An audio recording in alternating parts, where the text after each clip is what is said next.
Olá a todos, vamos falar um pouco sobre o tratamento de água e a importância desse tratamento na mitigação de doenças infectocontagiosas. Estou aqui hoje eu, Emanuel, junto com Júlia Santana e Joadson Barros, e essa apresentação é sobre o componente TIB 30 Água, Natureza e Vida, da docente Elianildo Silva Ferreira.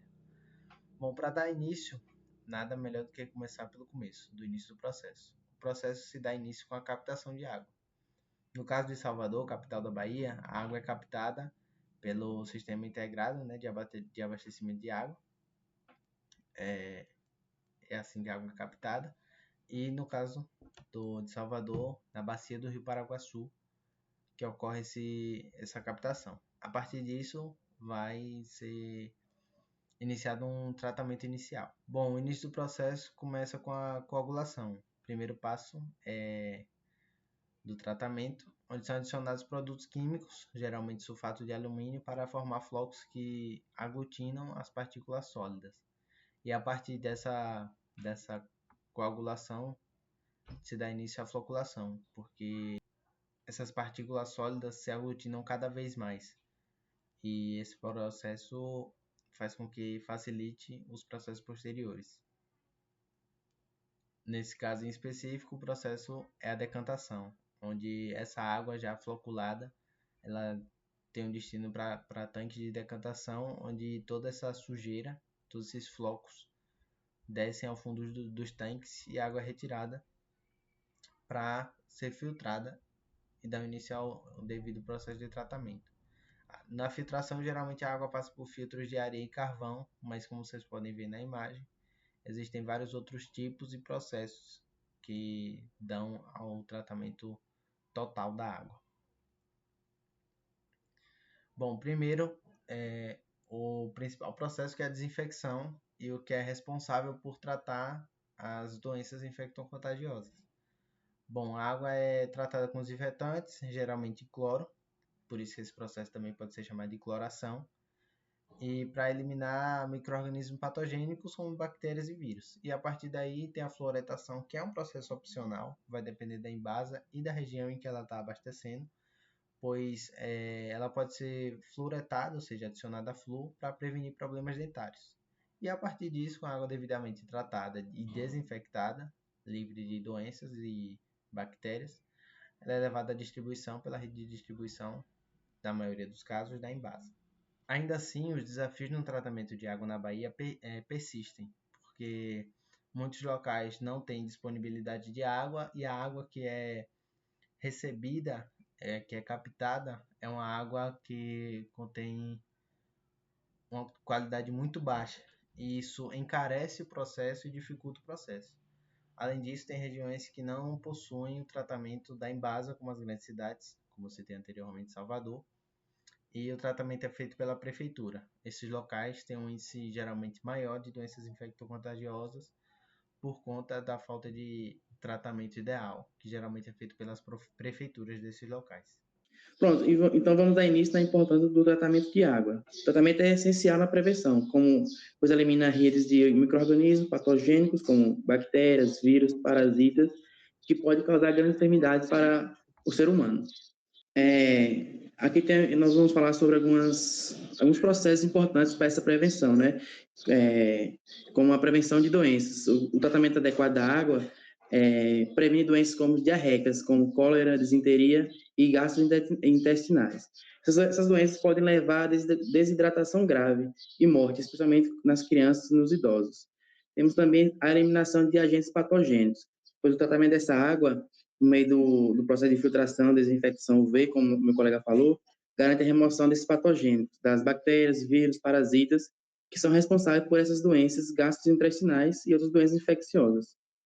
Aí também temos a promoção de saúde pública e bem-estar, pois a água potável reduz significativamente a mortalidade e a morbidade, que são associadas de contaminação por água, além de melhor condições de higiene e saneamento. E temos também o mais importante, como os outros, que é a prevenção ambiental, pois o tratamento da água evita que resíduos e produtos químicos sejam despejados em rios, lagos e mares, e protege o ecossistema aquático e a biodiversidade. Então, esses são alguns fatores importantes. Bom, e para dar continuidade, né, nesse assunto de falta de tratamento, ou enfim, a relação da importância do tratamento de água com a mitigação das doenças infectocontagiosas, é interessante que a gente entenda, na verdade, o que são doenças infectocontagiosas. E para isso a gente traz um conceito do UNASUS, que diz que as doenças infectocontagiosas são aquelas de fácil e rápida transmissão, provocadas por agentes patogênicos como o vírus da gripe, o bacilos da tuberculose e entre outros, né? Em algumas ocasiões, para que se produza a doença, é necessário um agente intermediário, transmissor ou vetor. Então, a gente entendendo um pouco o conceito do que são doenças infectocontagiosas, a gente entende a importância de haver um tratamento adequado da água, para que a gente tenha uma qualidade de água específica, para que dê condições para a população realmente não ter esse desafio na saúde pública, né? Que a gente entende que a água é essencial para a vida, então a gente precisa que ela esteja devidamente com seus parâmetros, né, de qualidade de água adequados, para que não aconteça questões como essa de doenças infectocontagiosas de veiculação hídrica, né, porque a gente entende que a água consegue transportar esses micro-organismos patogênicos com mais facilidade. Dando continuidade, é interessante a gente pensar também nas possíveis causas e transmissão dessas doenças através da água.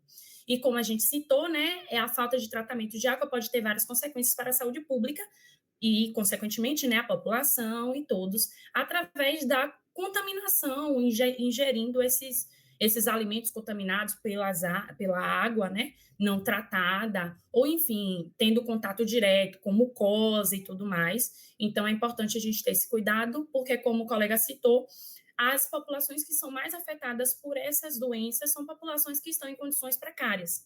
Então, não tem ali o saneamento básico, né, o tratamento de água e esgoto adequado. Então, trazendo aqui como possíveis causas e transmissão. Condições precárias de saneamento, como eu disse, contato direto com a pele e ou mucosas, consumo de água contaminada, alimentos, enfim. Então, tudo isso proporciona que essas doenças sejam veiculadas de forma mais fácil, com a ajuda, claro, da água não tratada. Além disso, é interessante a gente falar alguns exemplos das doenças infectocontagiosas, e eu trouxe aqui essas que são transmitidas pela água, como a cólera, a leptospirose, a hepatite A e E, né? O caso da hepatite E é veiculada por um vírus, então afeta o fígado, né? Tanto a hepatite A quanto a hepatite E a cólera e a leptospirose já são doenças bacterianas, mas todas transmitidas através da água. Então, se tem casos de enchentes e tudo mais, que aí tem o contato da urina, né, do rato, com essa água, a pessoa que vai ter contato com essa enchente pode contrair a doença. E assim tem a cólera, a hepatite, enfim, esses contatos diretos e indiretos que as pessoas estão vulneráveis, né, a passar por isso. Então, a gente entende um pouco o histórico, né, das doenças infectocontagiosas no Brasil, entendendo as localizações e, enfim, quem está mais suscetível a presenciar essa situação, a viver essa situação. E aí eu trouxe o painel de saneamento do Brasil de 2022, é um indicador de 2022, que traz um pouco das localidades, as regiões do Brasil e em que posição elas estão em relação a, por exemplo, no caso do esgoto não tratado, né? Quem são essas populações, onde estão, a numeração, né? O percentual, o índice de esgoto tratado referido à água consumida. Então, por exemplo, óbitos por doenças de veiculação hídrica. Isso é um ponto importante, porque a gente entende mais ou menos ali quais regiões estão passando mais por essas dificuldades, né, esses desafios, e entende que tem essas questões epidemiológicas também para tratar. Além disso, é importante a gente pensar nos cuidados importantes, né, para não contrair essas doenças. Então, eu trouxe aqui verificar a origem da água que está sendo consumida, utilizar filtros de água, evitar água de fontes como rios e lagos, evitar contato com águas de enchentes, lavar bem os alimentos antes de consumi-los. São um pouco dos cuidados que a gente precisa ter para que a população não passe mais a enfrentar esse desafio da questão das doenças, né, infectocontagiosas por veiculação hídrica.